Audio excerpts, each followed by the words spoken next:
fille, d'abord elle était moins intelligente, mais elle n'avait pas le temps, j'avais trop de travail pour s'occuper de politique. Et il a fallu attendre 1944 pour que l'Assemblée constitutive à Alger, le général de Gaulle, fasse voter cette loi qui permettait aux femmes d'être électrices éligibles à partir de 21 ans révolus. Ce qui fait qu'elles ont pu voter en 1945 pour le vote des communes en avril et en octobre pour l'Assemblée nationale. Il y a eu là 33 femmes qui ont été élues, sur une majorité bien sûr ça faisait 5,6 je crois. De 44 à 65, il n'y a pas eu grand-chose. Si ce n'est que, quand même, étant donné qu'elles étaient instruites, parce que cette instruction leur a ouvert la voie vers le travail, quand même. Alors, elles ont travaillé, mais avec l'autorisation du mari. C'est pourquoi, en 1965, c'est la loi la plus importante, pratiquement, c'est celle-là, de donner l'autorisation aux femmes de travailler sans l'autorisation de leur mari et à ouvrir un compte bancaire pour pouvoir gérer leurs dépenses. Voilà. Et en 1967,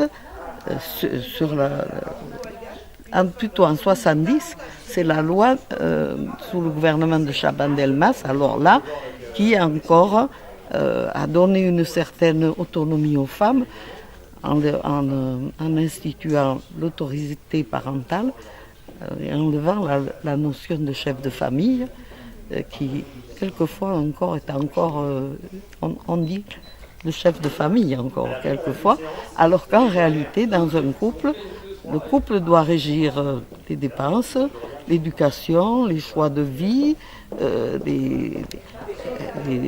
signer un acte principal pour son immobilier ou autre. Ça se fait ensemble, c'est obligé. Alors qu'autrefois, c'était impensable, des choses comme ça.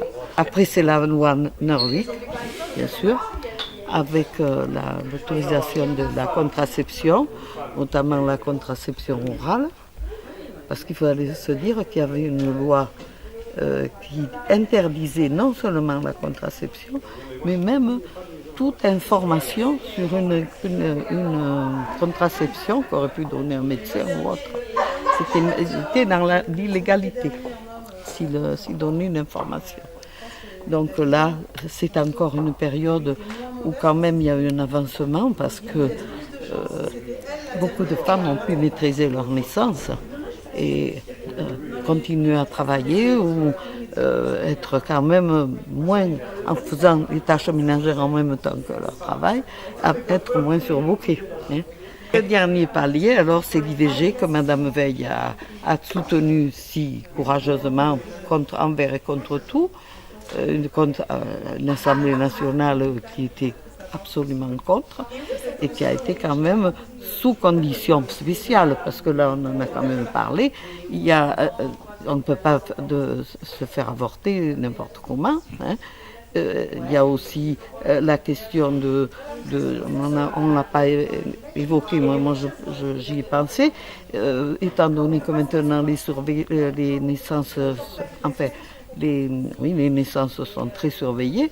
Si par exemple il y a une malformation d'un enfant dans le fœtus, on donne à la famille le choix de l'avortement pour éviter un enfant handicapé. Voilà, aussi ça existe. Donc c'est un avancement.